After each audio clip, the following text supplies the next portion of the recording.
காலையில அமைச்சரவை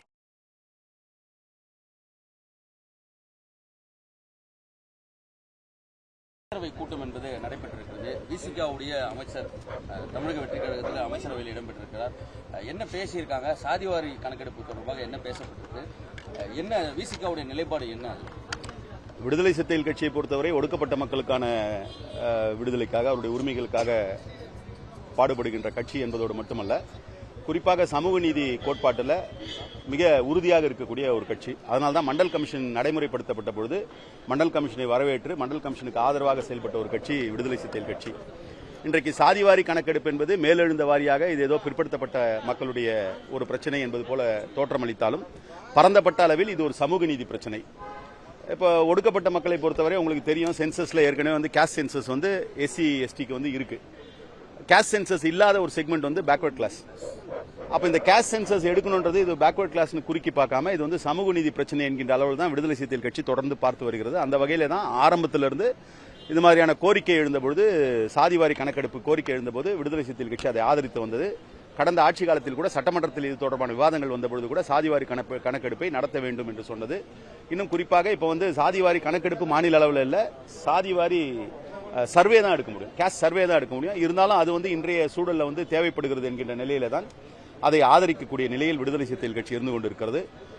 இன்றைக்கு நடைபெற்ற அமைச்சரவை கூட்டத்தில் கூட விடுதலை சிறுத்தைகள் கட்சியுடைய அமைச்சராக இருக்கக்கூடிய மாண்புமிகு தோழர் வன்னியரசு அவர்கள் விடுதலை சிறுத்தைகள் கட்சியினுடைய நிலைப்பாட்டை சாதிவாரி கணக்கெடுப்பு அல்லது சாதிவாரி சர்வே எடுக்க வேண்டும் என்கின்ற அந்த நிலைப்பாட்டை தெரிவித்திருக்கிறார் என்பதை தலைவர் எழுச்சி தமிழர் காலையிலேயே செய்தியாளரிடத்தில் சொல்லியிருக்கிறார்.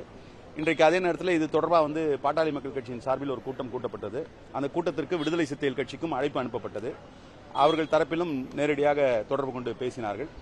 அவர்கள் எடுத்திருக்கக்கூடிய இந்த கருத்து, இந்த பொருள் என்பது விடுதலை சிறுத்தைகள் கட்சிக்கு ஏற்புடையது. இன்னும் சொல்ல போனால் முழுமையாக சாதிவாரி கணக்கெடுப்பை விடுதலை சிறுத்தைகள் கட்சி ஆதரிக்கிறது என்றாலும் கூட அரசியல் நிலைப்பாட்டில் மாறுபட்ட ஒரு நிலையில் இருக்கக்கூடிய விடுதலை சிறுத்தைகள் கட்சி அதில் பங்கு பெறுவது என்பது இயலாது என்பதை அவரிடத்தில் தெரிவித்து விட்டோம்.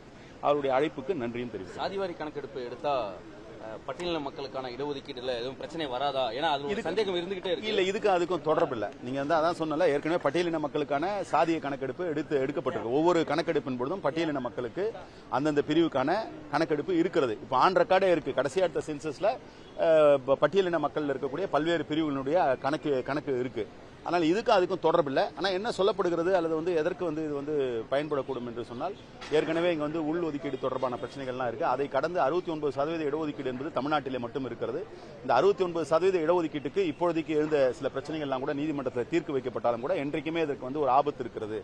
அதை நீக்க வேண்டும் என்று சொன்னால் சாதிவாரி கணக்கெடுப்பு என்பது அவசியம் என்கின்ற நிலையிலே தான் சாதிவாரி கணக்கெடுப்பு. இல்ல, அதுதான் நீங்க வந்து சாதிவாரி கணக்கெடுப்பு சென்சஸ் என்பது வந்து ஒன்றிய அரசு தான் எடுக்க முடியும். சென்சஸ்க்கும் சர்வேக்கும் என்ன ஒரு வேறுபாடு இருக்க முடியும்னா, ரொம்ப சிம்பிளா சொல்லணும்னா, நம்ம வந்து போல் சர்வே எடுக்கிறோம்.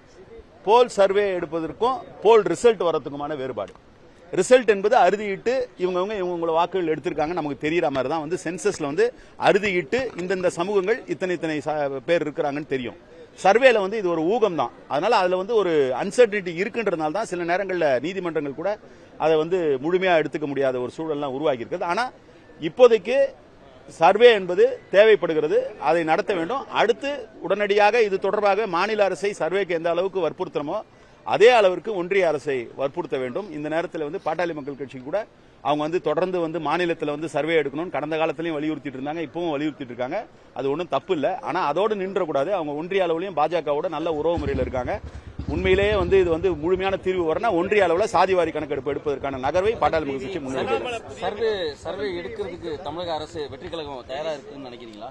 அவர்கள் வந்து அதை வந்து அவருடைய தேர்தல் அறிக்கையில வெளியிட்டிருப்பதாக பார்க்கிறேன். அதனால அவங்களுக்கும் இதுல உடன்பாடான ஒரு கருத்து தான் என்பதாகத்தான் உணர்கிறேன். அண்ணாமலை புதிய கட்சி இன்னைக்கு துவங்கி இருக்கிறாரு, எப்படி பார்க்குது விசிகா? தொடங்கியிருக்காரு, இப்பதான் தொடங்கியிருக்காரு. அது என்ன பல்வேறு ஊகங்கள் இருக்கு. அது வந்து அனதர் ஃபேஸ் ஆஃப் பிஜேபியா என்று பார்க்க வேண்டியிருக்கிறது என்றெல்லாம் சொல்றாங்க. பொறுத்து இருந்து பார்ப்போம். உள்ளபடியே மக்களுக்கு நல்லது செய்யணுன்ற நிலையில் அவர் கட்சி ஆரம்பித்திருந்தார் என்று சொன்னால் அவருக்கு வாழ்த்துக்கள்.